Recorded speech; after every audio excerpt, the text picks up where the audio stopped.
Assalamualaikum warahmatullahi wabarakatuh. Alhamdulillah dalam kesempatan ini kita bisa bertemu kembali dalam mata kuliah KMB2. Untuk saat ini kita akan berbicara tentang gangguan rasa nyaman akibat masalah pada sistem imunologi.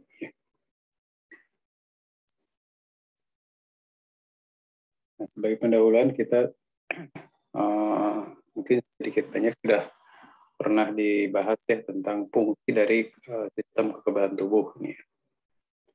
Yang pertama, fungsi dari sistem kekebalan tubuh adalah untuk pertahanan. Ini yang merupakan fungsi yang utama ya. Di mana apabila terjadi invasi mikroorganisme ke dalam tubuh, maka sistem ini akan bekerja untuk menangkal gitu ya, mikroorganisme agar tidak menyebabkan masalah yang lebih berat. Nah, pertahanan atau sistem kekebalan ini tentunya ada yang sifatnya spesifik dan non spesifik ya. Artinya di sini berlaku ya, pertahanannya berlaku untuk semua stimulus ya yang berasal dari dalam maupun luar tubuh seperti itu. Nah, sistem pertahanan ini baik bisa berupa fisik ya maupun sistem pertahanan yang berupa seluler ataupun humoral. Gitu. Nanti dibahas lebih jauh. Kemudian fungsi kedua adalah fungsi homeostasis ya, yaitu untuk sebagai keseimbangan. Nah, di sini fungsi homeostasis ini bekerja untuk sistem kekebalan tubuh agar fungsi tubuh menjadi seimbang. Contohnya misalkan kulit merupakan sistem pertahanan tubuh yang primer ya, yang utama. Kenapa disebut utama? Karena dia merupakan pertahanan yang paling luas ya, dan juga yang paling luar gitu ya dari tubuh. Dia yang bertanggung jawab gitu ya untuk menahan semua stimulus yang ada yang berasal dari luar ya, baik itu udara misalkan yang kan terjadi perbedaan suhu ya antara suhu lingkungan dan tubuh ini beda suhunya. Nah, ini bagaimana suhu lingkungan ini tidak berpengaruh ya banyak terhadap tubuh kita, maka kulit ini akan menjadi penghalang gitu ya. Stimulus tersebut. Misalkan kita pada suasana dingin, maka tubuh kita jangan sampai terkena hipotermi. Sebaliknya, ketika suasana panas, maka tubuh kita jangan sampai terkena hipertermi. Seperti itu ya. Nah, kemudian apabila terjadi kerusakan pada sistem kekebalan tubuh primer, contohnya kulit tadi, maka itulah mulai terjadi infeksi gitu ya. Misalkan ada luka di kulit, terjadinya infeksi, kemudian produktif atau menghasilkan nanah gitu ya, seperti itu. Kemudian fungsi yang selanjutnya adalah surveillance ya. Yang di sini fungsi kekebalan sebagai pengawas ya, dan pengenal terhadap sel-sel atau antigen juga yang normal ya, baik itu karena virus, bahan kimia, dan lainnya. Kegagalan dari fungsi ini diketahui berperan pada proses keganasan ya. Jadi kalau fungsi kekebalan tubuh lemah atau hilang gitu ya, maka berbagai penyakit bisa masuk ke dalam tubuh kita. Kenapa? Karena fungsi kekebalan ini dia sebagai pemonitor gitu ya, memonitoring ya, segala sesuatu yang abnormal di dalam tubuh, baik itu sel misalkan ya. Ada sel yang berbeda baik secara bentuk maupun fungsinya, metabolismenya beda kok dengan sel yang normal. Maka si surveillance ini ya atau kekebalan ini bisa mengenali gitu ya. Mengenali, oh ini kok beda ya warnanya, bentuknya, atau oh ini kok beda ya, sama sih bentuk nama tapi kok pekerjaannya beda gitu ya. Metabolismenya kok berbeda, gerak-geriknya kok berbeda. Nah, ini bisa dikenali. Maka kekebalan tubuh di sini akan menghancurkannya ya, karena di sini bisa berbahaya ya, karena yang namanya sel yang abnormal itu bisa mempengaruhi juga sel yang normal gitu untuk bekerja seperti dia gitu ya, untuk mempengaruhi sehingga menjadi abnormal gitu.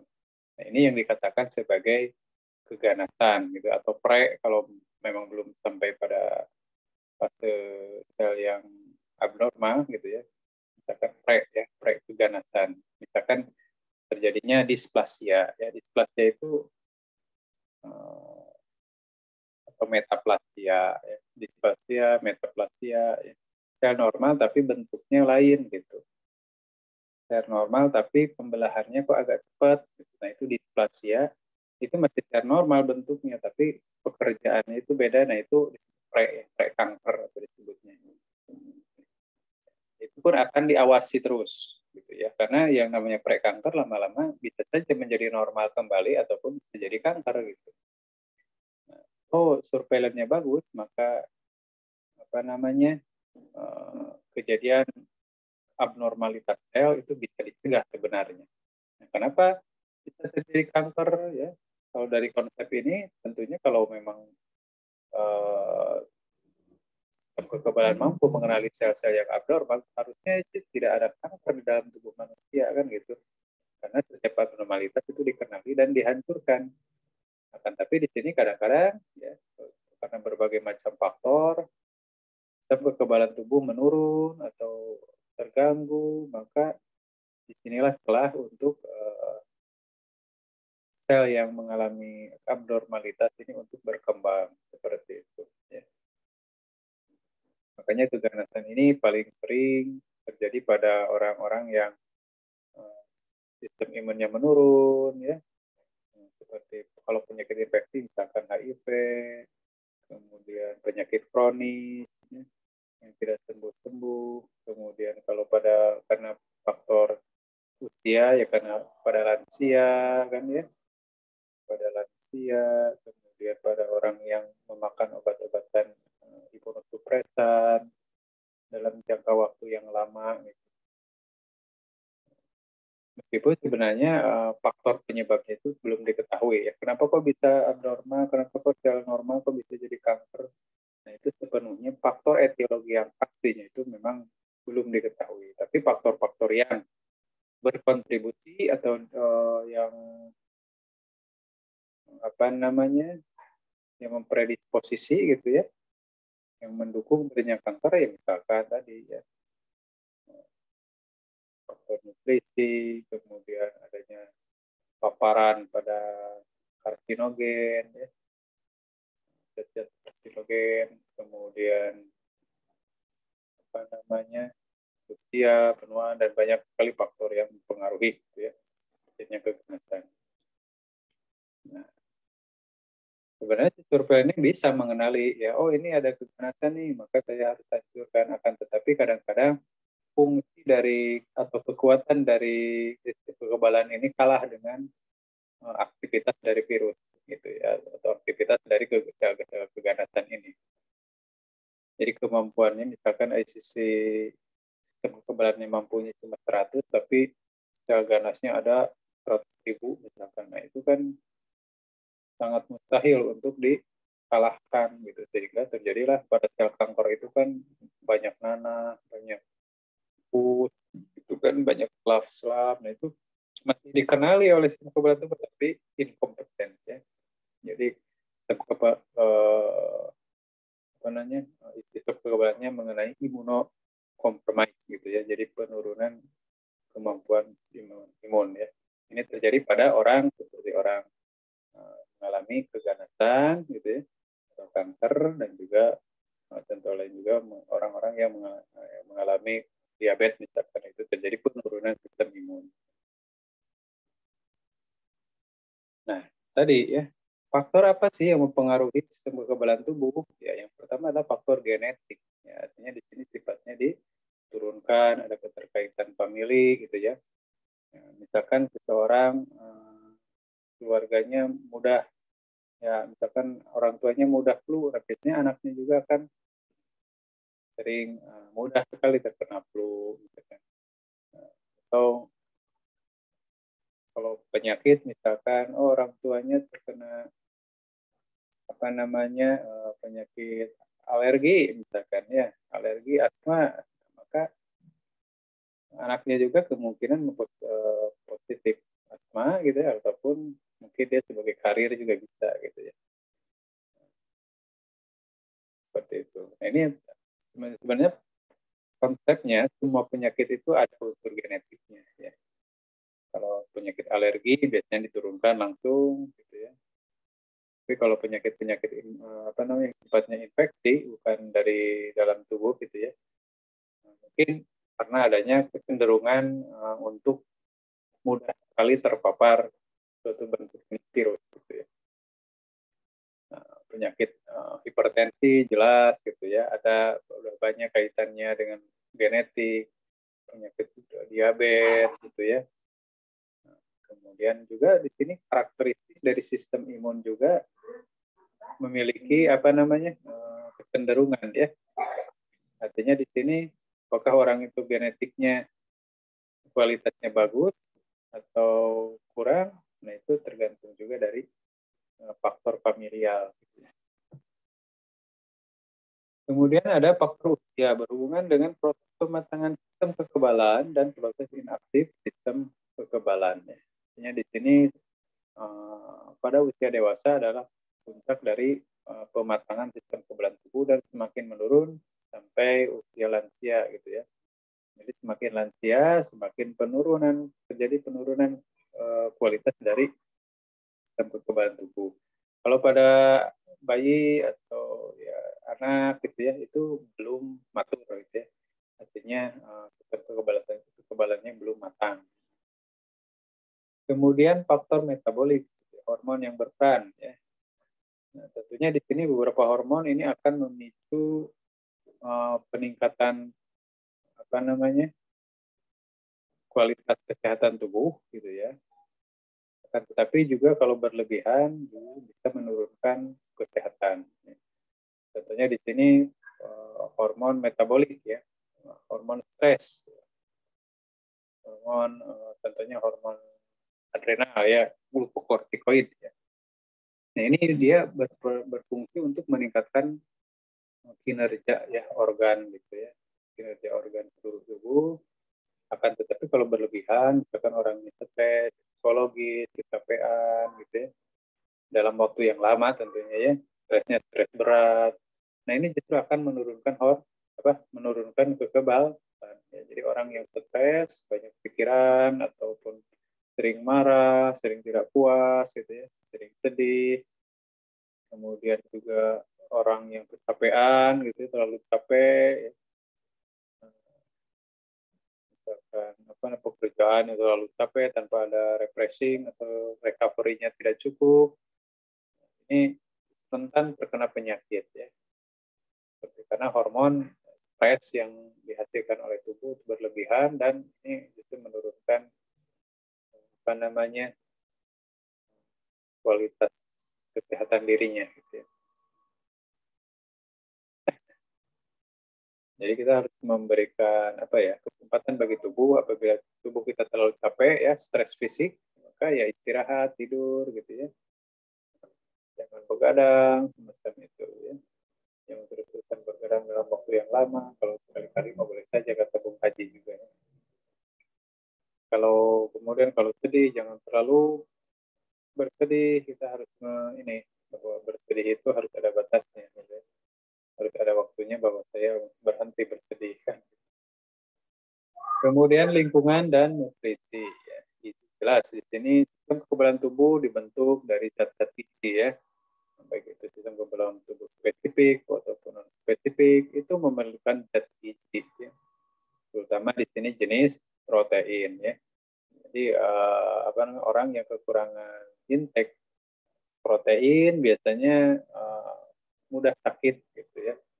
Karena yang namanya sistem kekebalan tubuh kebanyakan adalah terbuat dari sel-sel ya. Sel-sel itu bahan pembentuknya yang utama adalah protein. SD atau SMP kan zat pembangun. Ya. Jadi protein itu zat pembangun. Kemudian dia bisa ya, bahan untuk memperbaiki jaringan yang rusak, kan itu zat gizi ya. Kemudian faktor anatomis, kerusakan pada kulit atau selaput lendir ya. Ya, di sini misalkan ada jas ya, laserasi atau ruptur pada mukosa, pada kulit ya, robek. Nah, ini jelas akan mempengaruhi apa namanya, kualitas dari sistem kekebalan tubuh ya. Misalkan kulitnya terbakar gitu ya. Secara otomatis sistem kekebalan tubuh primernya akan rusak kan gitu ya, karena kulitnya terbakar. Maka di situ konsekuensinya ya, mikroorganisme dari udara, dari lingkungan itu bisa dengan mudah masuk ke jaringan tubuh yang lebih dalam ya. Itu bisa menginfeksi, mengakibatkan kerusakan pada jaringan-jaringan saraf, otot, tulang, kalau bisa ini ya, bisa menginvasi area yang lebih dalam dari tubuh, masuk ke pembuluh darah, menginfeksi organ lain, kan gitu ya. Ini sangat penting. Atau memang penyakit, karena penyakit di dalam tubuhnya, ya. Misalkan penyakit seperti nanti ada lupus, ya, di mana kulitnya itu mudah sekali rusak, gitu. Kulit tubuhnya, atau alergi ya, yang menyebabkan kulit rusak. Ya. Itu apa namanya contohnya ya. Atau penyakit autoimun ya, yang menyebabkan seluruh atau organ-organ tubuh menjadi rusak dengan sendirinya ya. Nanti dibahas lebih jauh. Kemudian faktor mikroba, flora normal ini menekan patogen. Ya, jelas mikroba itu mikroorganisme ya. Ya. Kalau ada mikroorganisme masuk, ini akan mengundang sistem kekebalan tubuh ya. Mikroba yang masuk ini bisa dijadikan apa namanya target ya bagi sistem kekebalan tubuh untuk menghancurkan dan mengenal, gitu ya. Mengenal, nanti ada namanya sel memori. Gitu. Kemudian juga di dalam tubuh juga ada sebenarnya flora normal yang tidak langsung memiliki juga berperan dalam keseimbangan atau mekanisme kekebalan ini, di mana flora normal misalkan banyak terdapat di saluran pencernaan, di mulut, ya, itu bisa menekan mikroorganisme patogen yang dari luar tubuh. Gitu. Yang di sini pertumbuhannya terdesak gitu ya, oleh flora normal yang sudah menempati area normalnya, gitu ya. Jadi di sini akan diisolasi ya, akan diisolasi apabila ada mikroorganisme yang patogen ya, yang dari luar tubuh, maka akan diisolasi oleh flora normal ya. Tapi kalau memang patogennya ini lebih kuat, lebih tahan dari flora normal, ya nanti juga akan menyebabkan gejala klinis nantinya ya. Nah, secara skema di sini ya ada klasifikasi dari sistem imun. Ada sistem imun non-spesifik. Sistem imun non-spesifik ada yang sifatnya fisik, larutan, dan seluler. Ya. Fisik contohnya tadi kulit, selaput lendir, silia, batu, bersin. Ini merupakan komponen dari sistem pertahanan tubuh spesifik, non-spesifik ya, yang sifatnya dari fisik. Ya. Nah ini sifatnya lebih ke barir ya, dan mekanisme pengeluaran seperti batuk dan bersin. Kemudian larutan ya, leukemia seperti limfosim yang mendapatkan keringat, sekresi base ya pada kulit, banyak pada ketiak gitu ya, terutama di sini menghasilkan minyak ya.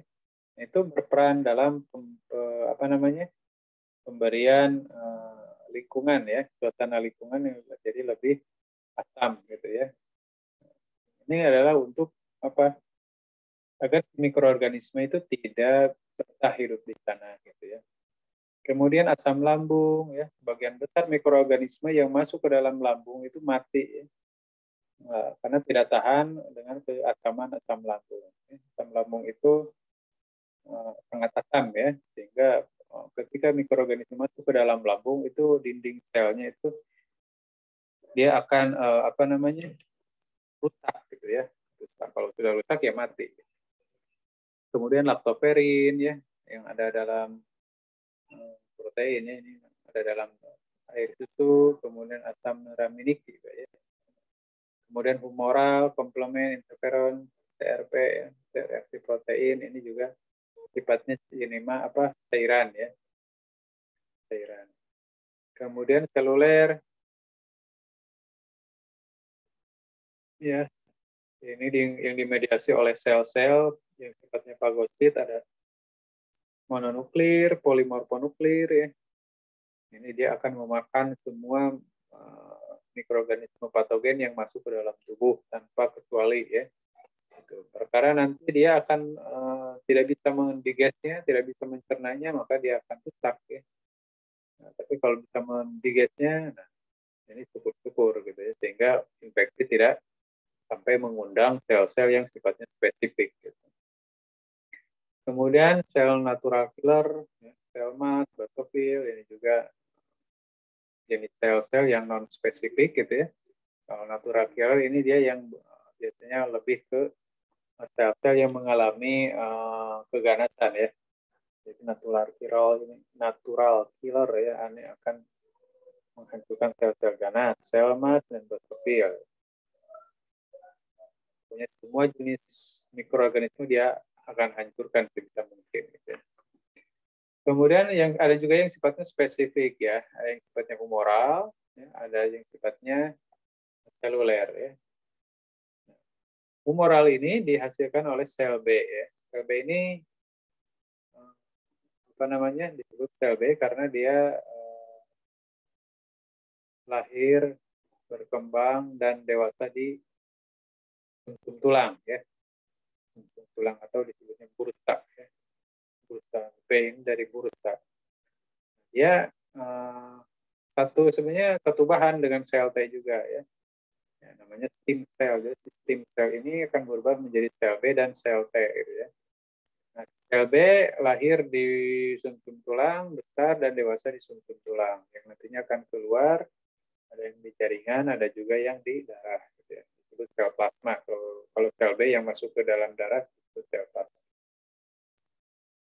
Kemudian ada juga sel B ini dia menghasilkan humoral ya tadi, humoral ini yang berbentuk imunoglobulin ya. Itu namanya imunoglobulin. Ada beberapa jenis imunoglobulin, ada D, M, G, E, dan A. Ini yang paling besar ya mayoritasnya. Sebenarnya banyak sekali imunoglobulin, ada imunoglobulin A atau imunoglobulin apalagi ya. Banyak tapi memang persentasenya tidak signifikan. Dan fungsinya pun belum diketahui dengan jelas. Baru yang ini nih yang banyak diketahui fungsinya ya. Kemudian sel T ada berbagai macam jenis juga. Sel ini ada sel TH, TH1, TH2, ada TS, TDTH, dan TT. Ini nanti akan dibahas.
Ya, jadi seperti itu ya.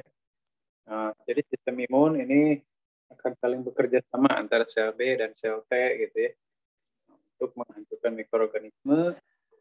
Dan menghancurkan, dia juga akan membuat satu memori ya, atau ingatan gitu ya,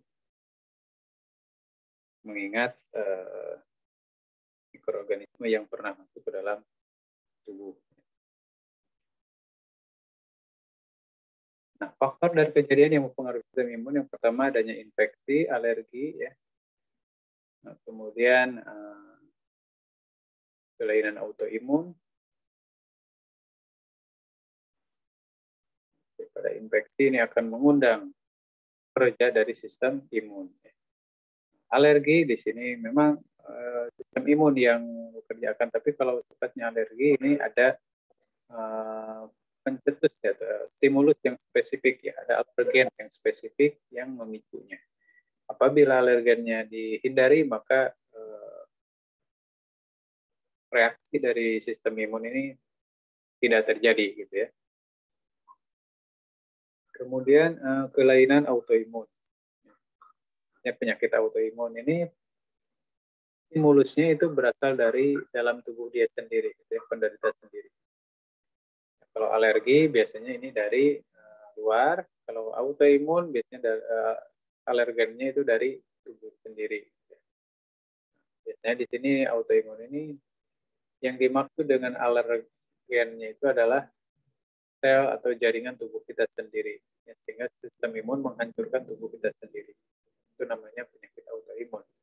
Kemudian kalau penyakit neoplasma ya, atau keganasan juga bisa mempengaruhi atau merangsang reaksi dari sistem imun ya.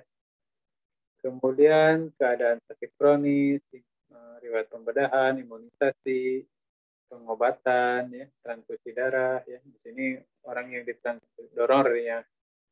pendonor darah itu harus dipastikan bahwa dia tidak memiliki alergi, ya. Apabila memiliki alergi, nah biasanya akan menularkan pada resipiennya. Nah, di sini harus dipastikan tidak ada alergi. Kemudian hasil pemeriksaan lab dan diagnostik lainnya. Pemeriksaan fisik sifatnya umum, tutu, gitu ya.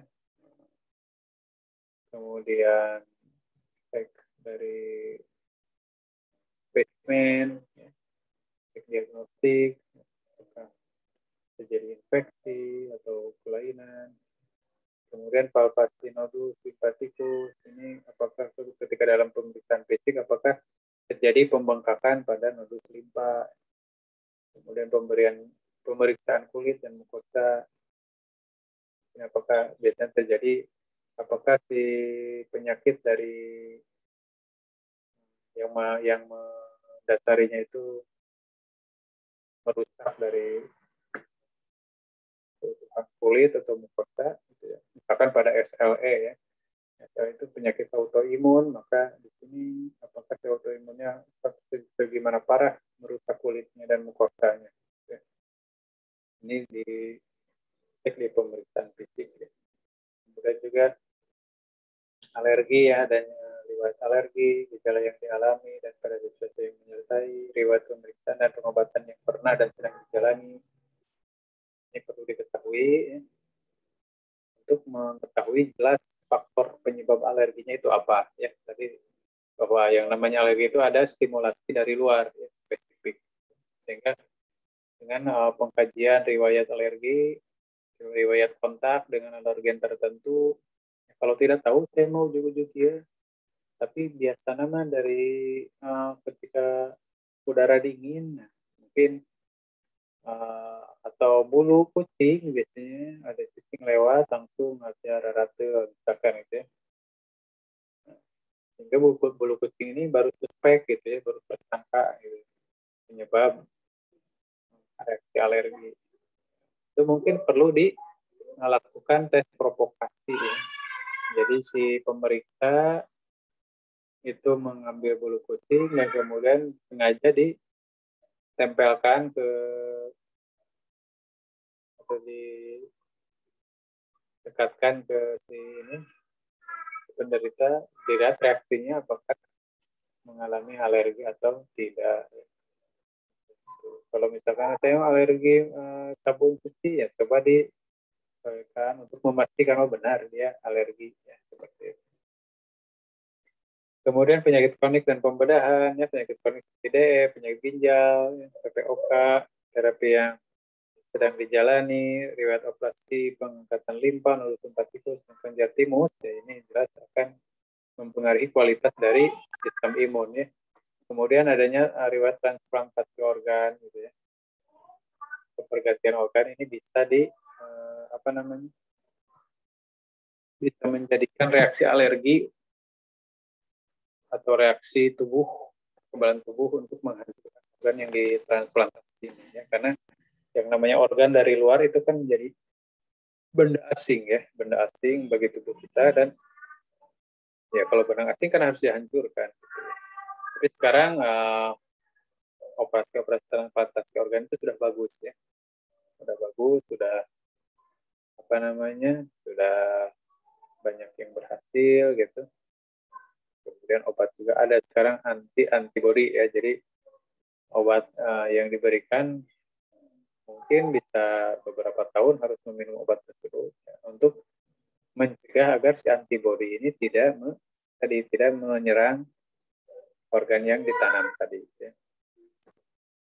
Obat-obatan dan transfusi riwayat pengobatan dulu dan sekarang antibiotik, kortikosteroid ini akan mempengaruhi kualitas dari sistem imun. Orang dengan pemberian antibiotik, kortikosteroid, preparat toksik, salicilat, NSAID, kemudian obat-obatan anestesi ini memiliki efek imunosupresif, ya. Jadi menekan sistem imun, ya. Imunnya akan menjadi lemah karena pengaruh dari obat-obatan tersebut, terutama apabila diberikan dalam jangka panjang. Bukan pada orang-orang dengan yang memiliki rematik, biasanya kan lansia, ya. Lansia itu sering sekali meminum obat-obat seperti ini kortikosteroid, ya.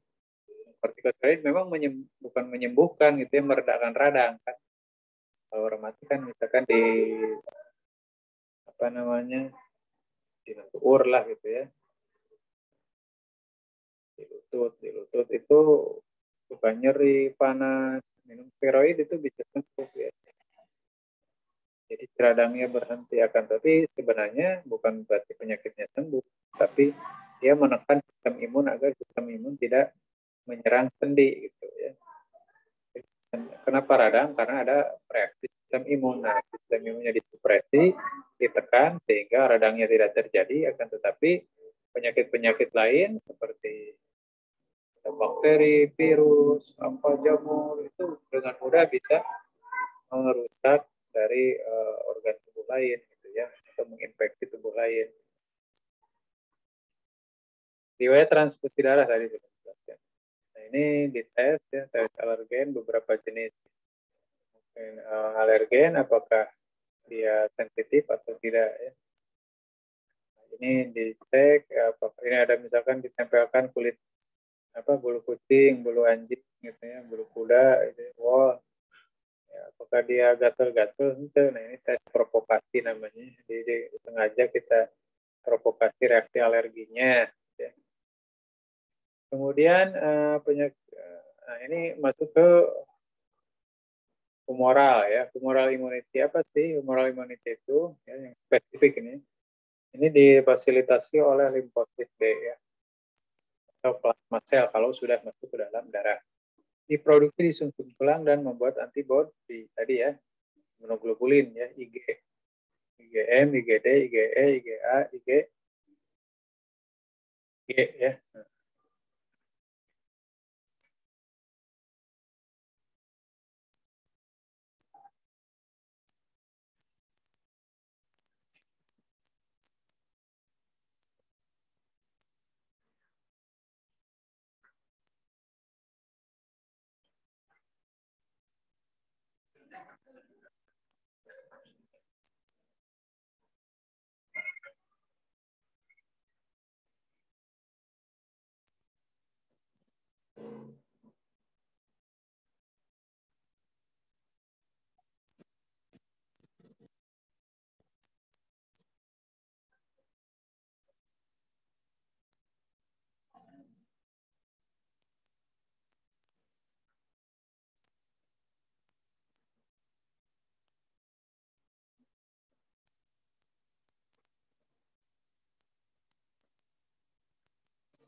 Tapi jelaskan dari gambar ya bahwa sistem imun ini dia saling mempengaruhi ya antara sel B dan sel T itu ya. Nah, sel B ini menghasilkan yang namanya antibodi ya atau imunoglobulin yang 5 tadi ya. Dia merupakan protein yang diproduksi oleh sel B. Bentuk spesifik memungkinkan mengikat molekul tertentu. Artinya spesifik si antibodi ini dia spesifik mengikat sel tertentu gitu ya. Jadi hanya spesifik lah gitu ya, tidak untuk semua jenis antigen. Gitu. Mengikuti tubuh dalam respon secara defensif terhadap ancaman potensial tertentu. Nah, tadi ya bentuknya secara molekuler seperti ini. IgG itu jenis antibodi yang paling umum atau yang paling banyak. Ya. Ini dia antibodi yang dapat melintasi plasenta ya. Artinya kalau melintasi plasenta berarti si bayi yang dalam kandungan ini bisa diberikan ketahanan atau perlindungan dari ibu. Ya. Kemudian mediator utama respon imun seluler sekunder ya. Ini adalah respon imun yang paling utama ya pada respon imun ketika pajanan 2 kali ya. Pajanan kedua maka IgG ini akan melimpah gitu ya. Kemudian pertahanan utama melawan bakteri, virus dan racun. Kalau IgM ini makroglobulin, jadi molekulnya besar. Ini terbatas pada aliran darah saja ya karena molekulnya yang besar dia tidak bisa masuk ke dalam jaringan ya, kan terlalu besar.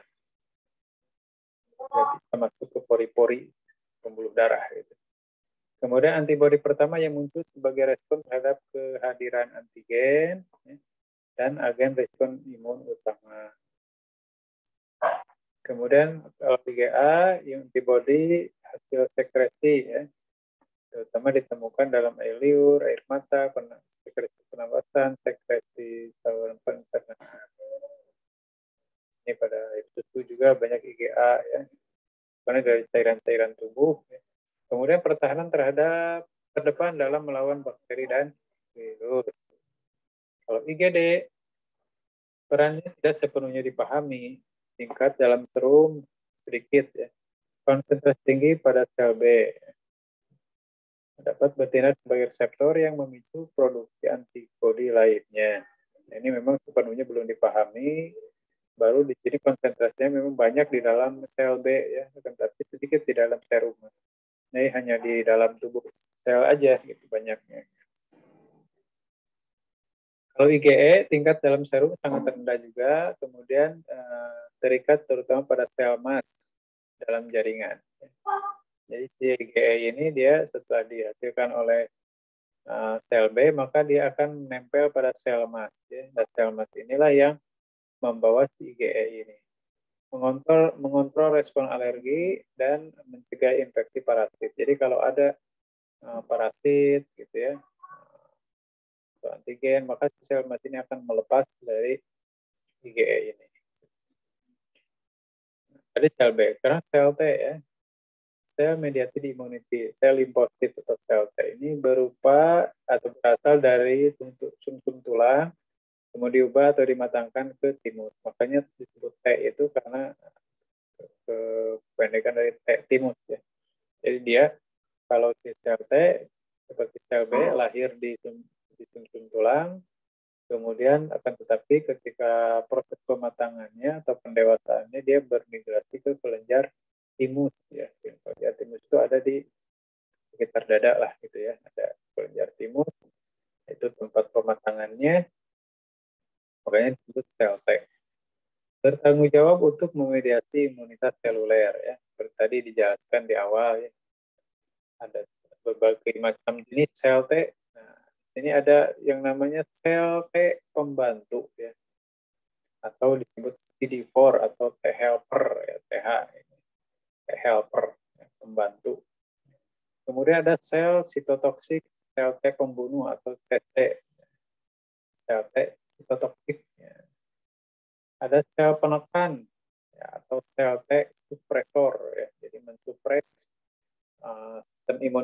Jadi agar apa? Tidak berlebihan kerjanya gitu ya.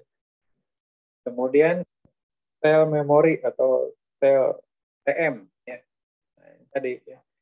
Untuk mengenali, mememori sel antigen yang pernah masuk ke dalam tubuh agar nanti pajanan sekunder atau pajanan kedua kali itu bisa lebih proporsional atau adekuat dalam menghancurkan mikroorganisme tersebut daripada pada pajanan pertama ya.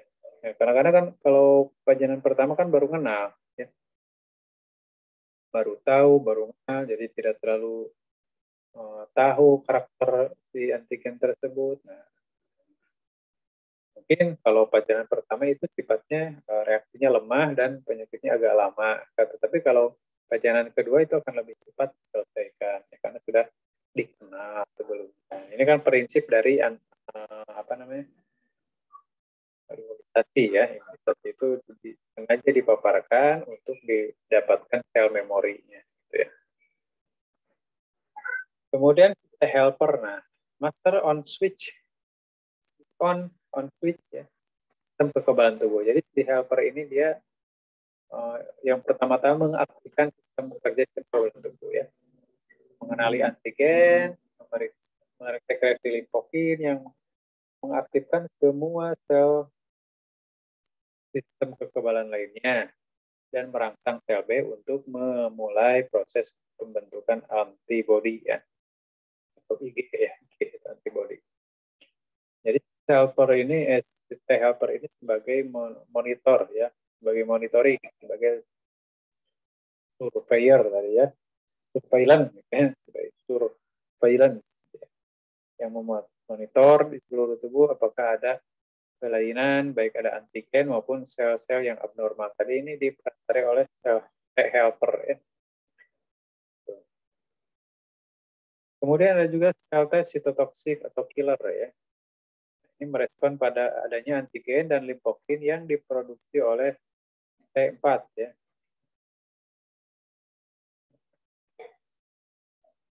Atau T helper sebenarnya. Jadi T helper ini akan memproduksi limfokin ya. Nah, CD4 itu CD4 ya. CD4 ya. Nah, atau T helper ya, T helper aja lah. Ya, tidak panjang. Nah, gitu ya. Jadi T helper ini dia akan mengundang ya toksik untuk menghampiri area tersebut gitu ya, di mana si T helper berada. Merespon gitu ya. Kemudian mencari, mengikat dan menghancurkan sel terinfeksi virus, beberapa sel tumor dan sel transplantasi jaringan. Jadi sel ini adalah sebagai eksekutor ya, yang menghancurkan sel-sel yang terinfeksi, sel yang abnormal, dan sel transplantasi atau yang ditanam. Gitu ya.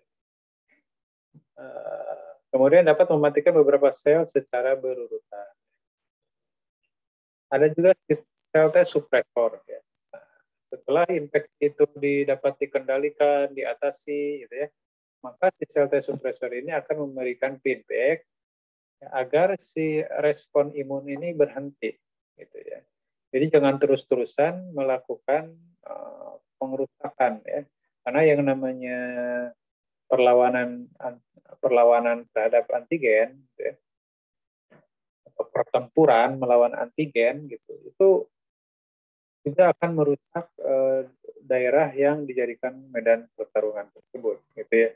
Artinya ketika Persib dan Persija main bola, maka lapang bolanya itu akan rusak juga.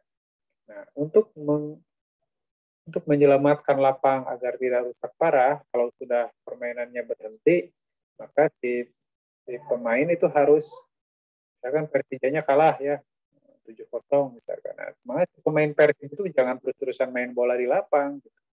Tapi dia harus ditarik mundur, pulanglah ke Bandung, kan gitu. Nah, kemudian di lapangan sepak bolanya diperbaiki lagi, kan gitu. Nah, kalau terus-terusan ada lapangan bola, itu ya, di Persibnya, ya rusak terus di ininya, di lapang bolanya, kan gitu.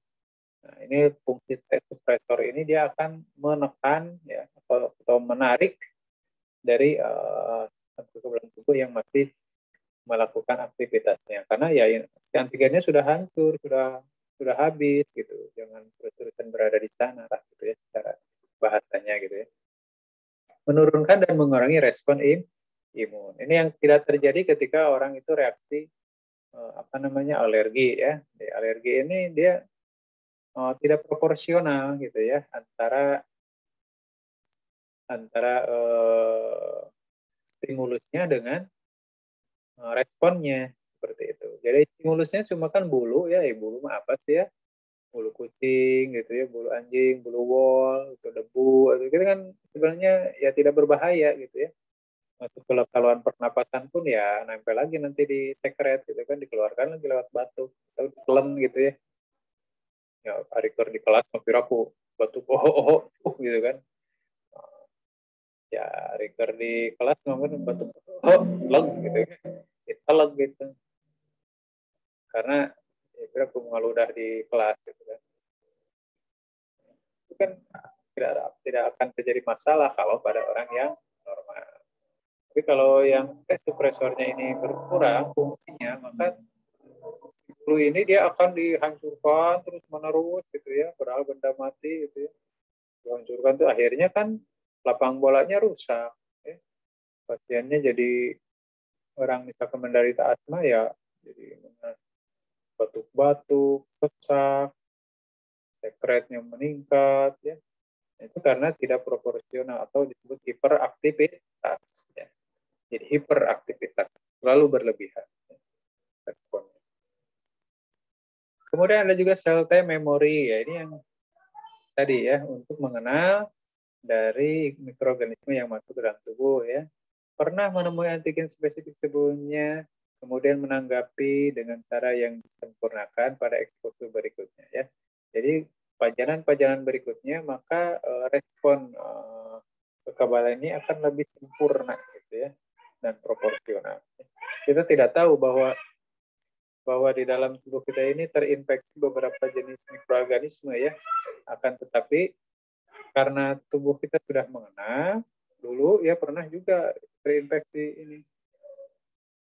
Makanya kita tidak akan merasakan apa-apa sekarang ketika si mikroorganisme tersebut masuk ke dalam tubuh karena ininya sudah mantap gitu ya, responnya sudah mantap. Kemudian mengindikasikan respon imun sekunder tadi ya. Jangan kedua kali, sekunder kan kedua ya, sebutnya lah.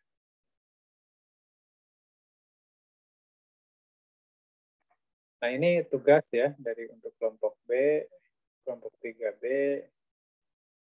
ya, membuat ini masih tentang kulit ya, bahkan kemarin sebenarnya membuat makalah ya yang sederhana saja lah tapi orisinil ya berharapkan yaitu tentang PPOK, herpes, dermatitis, morbus Hansen, gonore dan psoriasis. Nah, ini satu kelas dibagi 6 ya, dibagi 6 kelompok yang membuat makalah. Jangan lupa untuk ini originalitas, daftar pustakanya minimal 5 ya. Kemudian tahun referensinya maksimal 15 tahun ya. Jadi tahun 2000 berapa ya? Ya 2005 kalau lah ya. 2006 kalau ke atas gitu ya. Referensinya bagus-bagus 10 tahun gitu ya. Bagusnya 2010 ke atas lah gitu ya. Kemudian komponen dari makalah ini yang pertama ada etiologi, definisi etiologi, patofisiologi ya. Misalkan PPOK apa itu PPOK pengertiannya, etiologinya apa, patofisiologinya gimana, manifestasi klinis atau dampaknya gimana, komplikasinya, pemeriksaan diagnostik dibutuhkan, pengobatan dan aspeknya cuma cukup sebutkan masa keperawatan yang bisa terjadi pada PPOK dan intervensinya bagaimana. Dilihat di SDKI, SLKI, dan ISI. Nah, itu tentang materi dari sebagai konsep dari gangguan rasa nyaman hemoglobin. imunologi, akibat masalah imunologi. Dan nanti kita lanjutkan dengan penyakit penyakit SLE dan HIV. Ya. Untuk materi ini dicukupkan sampai di sini. Wassalamualaikum warahmatullahi wabarakatuh.